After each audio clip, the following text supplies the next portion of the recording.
ஆமா 2016ல தீபாவளி நைட்டு தீபாவளி முடிஞ்சிருச்சு காலை ஆர்டர் பண்ண சாப்பாடுதே அது எப்படியும் ஒரு ஆமா 150 பேருக்கு எப்பவுமே வருஷம் வருஷம் ஆர்டர் பண்ணிருவாங்க அந்த வீட்ல நர்ஸ் வீட்ல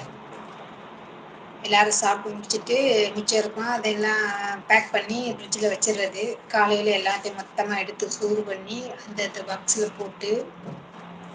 அவங்களும் தான் வந்தாங்க அவங்களும் தான் ஒரு கவர் பைத்திட்டு இருந்தாங்க நான் ஒரு கவர் பைத்திட்டு இருந்தேன்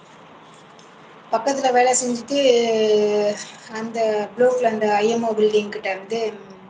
பெரிய ப்ளோக் இருக்கு அது கீழே வந்து பசங்க எல்லாம் சாப்பிட வந்துருவாங்க அப்ப வா செல்வி இந்தா வந்துட்டாங்க பசங்களா வந்துட்டாங்க கொடுத்துட்டு வந்துருவோம் சொல்லிட்டு வந்தோம் 2 பேருமே வந்து கொடுத்துட்டு வந்தோம் எல்லா பசங்களும் ஒரு பசங்களுக்குன்ட்டு இல்ல எல்லா பசங்களும் ஷேர் பண்ணிதான் சாப்பிட்டாங்க அது எப்போ 2000